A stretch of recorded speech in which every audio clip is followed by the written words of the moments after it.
Jordán estuvo durante 38 días en Libia, en Trípoli particularmente, aunque también tuvo la oportunidad de acercarse hacia otras poblaciones un poco más pequeñas.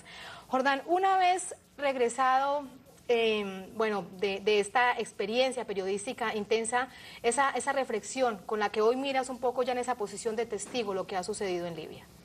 Bueno, hemos visto, y lo decíamos en nuestra llegada al Aeropuerto Internacional de Maiquetía, hemos sido testigos de lo que es la guerra de cuarta generación materializada. Ya no es un mito, ya no es un cuento de camino, que se diga que primero van las cámaras y después va la infantería y después va la aviación, es justamente lo que pasó en Libia.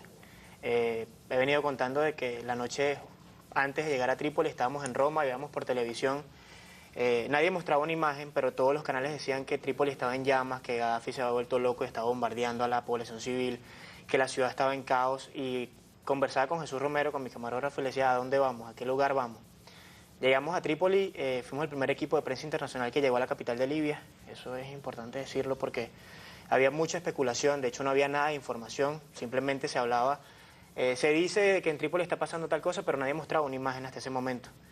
Y llegamos a la Plaza Verde y hicimos ese primer reporte que veíamos allí. Lo que conseguimos fue una manifestación de apoyo a Muammar al-Gaddafi.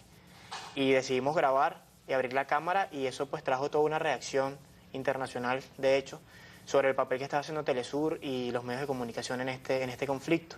Nunca se negó que existiera un conflicto, nunca se negó que había enfrentamientos, que había muertos en las calles, pero cuando llegamos lo que vimos fue justamente eso que tenemos en pantalla, y era lo que había que informar.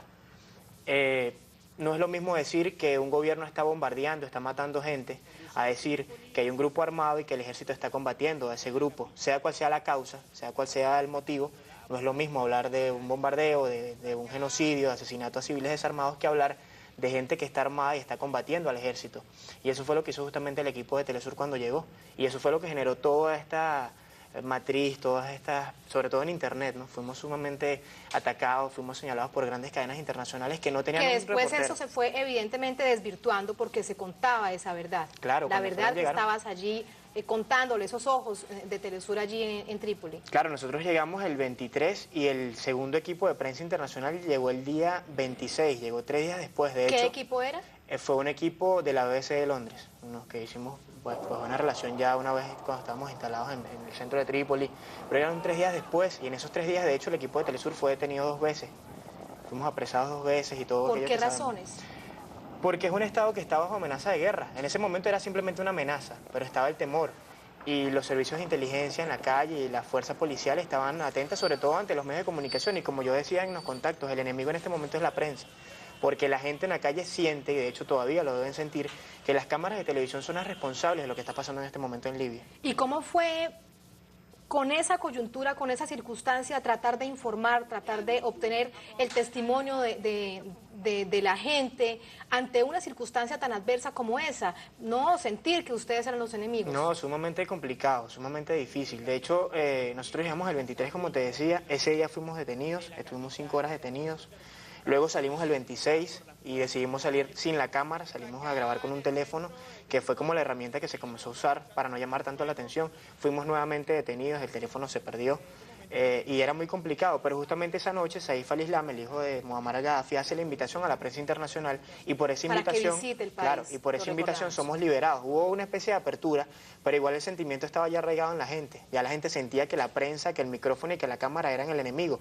Yo comentaba con Jesús y con los compañeros, contigo, que era mucho más normal ver una persona con una AK-47, con una pistola 9 milímetros, que verla con una cámara.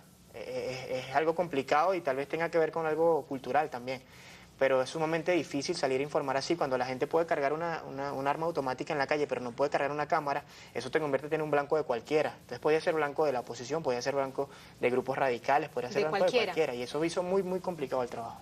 Ustedes también nos narrabas en algún momento que habían sido agredidos física y verbalmente. ¿Cómo se produjeron esos incidentes? Bueno, de momento, llegando a Trípoli, tomamos un vehículo y decidimos ir a la Plaza Verde, porque la noche antes, como te comentaba, en Roma decían que la Plaza Verde estaba en llamas, que la habían bombardeado, que estaba en llamas. Cerca de la Plaza Verde hay una zona importante de residencias, había mucha gente, y decimos, si es verdad que hubo un bombardeo, hay que ir allá y ahí se va a ver. Cuando abramos el lente vamos a tener la imagen. Cuando llegamos a la Plaza Verde vemos esta manifestación, nos bajamos a grabar del carro y no duramos 3 minutos grabando. Fuimos apresados, nos llevaron en un vehículo a una zona que no sabemos cuál fue, fuimos interrogados, fuimos golpeados, fuimos amenazados con armas de fuego, nos retiraron la cámara, nos retiraron los pasaportes. Me hablaban en un inglés muy básico. Yo les decía, yo te puedo entender en inglés, pero yo hablo español porque yo soy suramericano. Vino una persona que habla español y con esa persona nos pudimos entender. Y entonces me decía, ¿qué haces tú aquí? Yo le digo, bueno, yo soy un periodista suramericano, yo vengo de parte de una cadena de Suramérica para saber qué está pasando. Pero tienes que tener un permiso, tienes que ir al ministerio. Sí, pero no me han dejado llegar al ministerio. Yo vengo llegando, le dije, revisa. De hecho, en mi pasaporte estaba mi boleto de avión. Y le digo, acabo de llegar hace media hora. O sea, no me has dejado llegar. Déjame llegar al ministerio a pedir, a notificar y a pedir la autorización para poder grabar. Pero fue sumamente difícil. Y en medio de la confusión de observar que cada día se agudizaba mucho más el conflicto, posteriormente con la intervención, ¿cómo obtener la información, Jordán? ¿Qué mecanismos, qué herramientas lograste obtener para tener esa información para Telesur, para todos sus televidentes? Hubo que hacer de todo, hubo que conseguir un radio, por ejemplo, que teníamos varios periodistas de medios que nunca pensamos que íbamos a trabajar juntos y tuvimos que hacerlo porque la información era sumamente limitada. Teníamos varios intérpretes, uno de español, uno de inglés, que nos iban traduciendo. Les pedíamos, por favor, la traducción textual de lo que están diciendo. Cuando nos informaban, por ejemplo, de Bengasi. Eso era algo importante, una traducción textual. Claro, textual, porque el árabe es sumamente difícil. Entonces la gente, por ejemplo, por Twitter, que se convirtió en una herramienta importantísima para nosotros, la gente me decía, pero tú hablas árabe, pero ¿cómo sabes tú qué está pasando en Bengasi? Yo les decía, yo tengo un traductor que me está diciendo lo que está diciendo la radio. Y de hecho siempre se citó la fuente. Siempre se dijo la radio tal, o 88.9, la radio no sé qué, o la radio Libio, la televisión nacional. Pero fue súper complicado. Igual cuando salíamos a la calle conseguí un número, qué sé yo, estuve 38 días, habré conseguido 10 personas que hablaban español. Y pues les pedíamos los teléfonos, los llamábamos y nos decían, porque siempre llegaba como la información de que hubo un enfrentamiento en tal barrio, hubo un tiroteo en tal parte. Entonces la única herramienta era ese, como se usó en Venezuela en el año 2002, la participación de la gente en este tipo de cosas es súper importante.